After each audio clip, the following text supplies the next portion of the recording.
সোনার বাংলা 24/7-এ আপনাদের সকলকে স্বাগত জানাই। ভাতা ভিক্ষা ভর্তুকি মানেই তৃণমূল, চরম কটাক্ষ শুভেন্দু অধিকারীর। বর্ষবরণ উপলক্ষে কাঁথিতে বিশাল শোভাযাত্রা করেন শুভেন্দু অধিকারী। শোভাযাত্রা থেকে মমতা বন্দ্যোপাধ্যায়কে বেলাগাম আক্রমণ করেন রাজ্যের বিরোধী দলনেতা। দেখুন কি বললেন শুভেন্দু অধিকারী।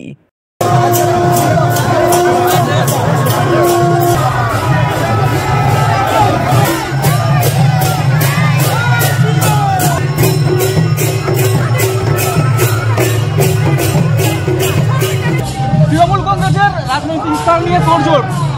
তৃণমূল কংগ্রেসের ওইগুলো কোনো ভাতা ভিক্ষা ভর্তুকি পরিবারবাদ দুর্নীতি তোষণ।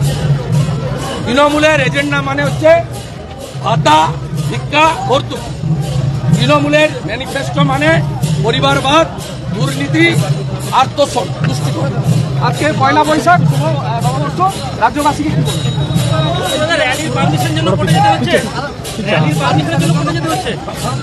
আরো নির্বাচন সংঘ গেছে, একাধিক রামনবমী প্রতিষ্ঠান গেছে, রুট চেঞ্জ করে দেওয়া হয়েছে। কোন মুসলিমরা বলে যে আমার এলাকা দিয়ে রামনবমী যাবে না।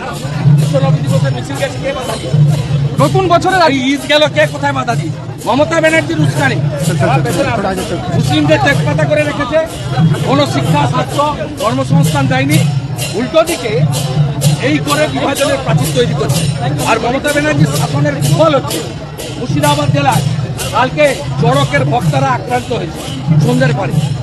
বজমপুরে, মির্জাপুরে বাবা মহাদেবের যে পবিত্র স্থান ভেঙে তছনছ করে দেওয়া হয়েছে। দাদা, আজকে নতুন বছর, রাজ্যবাসীকে রাজ্যবাসীকে শুভেচ্ছা জানাবো।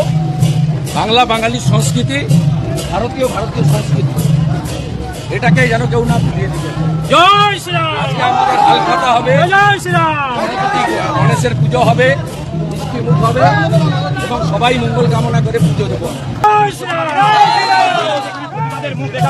সেখানে সন্দেশকাল ঘটনাকে ছোট বলে বলছেন। উনি সন্দেশকালীন নাম শুনলেই উনি আতঙ্কিত হয়ে পড়ছেন। স্বাভাবিকভাবে তিনি নারীদের সম্মান, মায়েদের সম্মান তিনি পরোয়া করেন না। তিনি তার ভোট লুটেরা এবং যারা তাকে টাকা সাপ্লাই করে তাদেরকে সমর্থন করেন। একটা মুখ্যমন্ত্রী ভাবতে পারেন রেড রোডে ঈদের নামাজ পড়তে গেছে। আমি কাল মুসলিমদের বলেছি, আপনাদের ধর্মে আছে ইসলাম ধর্মের বাইরের লোক নামাজ পড়তে যায়, আমরাও তো ঈদের শুভেচ্ছা দিই, জামাতে গিয়ে দিই। আমি মুসলিম লোককে বলবো আমার আরতি পুষ্পাঞ্জলি করতে, আমি দুটো মন্দিরে পুজো করে এলাম, নাকি কোনো মুসলিম লোক করবে, অন্য ধর্মের লোক করবে? এই মুখ্যমন্ত্রী এত নিচে নেমেছে। কালকে রাত্রে মমতা ব্যানার্জির প্রশ্রয়ে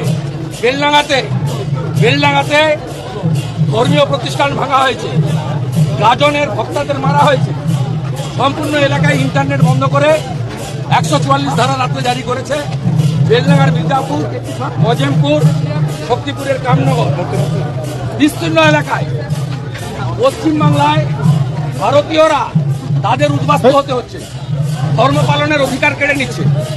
সারা রাত্রি ধরে বেলডাঙ্গা, রেজিনগর, শক্তিপুরে মমতা ব্যানার্জির গুন্ডা বাহিনী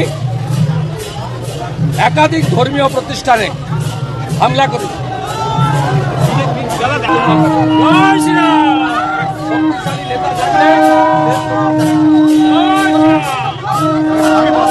পশ্চিমবঙ্গ দিবস হচ্ছে 20 জুন পশ্চিমবঙ্গ দিবস। ইতিহাস বিকৃতি করা যায় না। রাকেশ রোশন যেমন চাঁদে যাননি, ইন্দিরা গান্ধী যেমন চাঁদে যাননি, 47 অব্দি রবীন্দ্রনাথ ঠাকুর যেমন বেঁচে ছিলেন না, মাতঙ্গিনী হাজরা পিছাবনীতে শহীদ হননি, তমলুকে শহীদ হয়েছেন, ঠিক 1500 কেজি ওজনের বাচ্চা জন্মগ্রহণ করে না, পৃথিবীতে 1170টা দেশ নেই। এগুলো সব মমতা ব্যানার্জির কোট। তেমনি 20 জুন ভারত কেশরী শ্যামাপ্রসাদ মুখার্জি, তিনি পশ্চিমবঙ্গ বিধানসভায় আমাদেরকে ভারত মুক্তির পক্ষে তিনি সিদ্ধান্ত করেছেন। আমাদের পশ্চিমবঙ্গ দিবস হচ্ছে 20 জুন। মমতা ব্যানার্জি ইতিহাসকে বিকৃত করতে পারেন।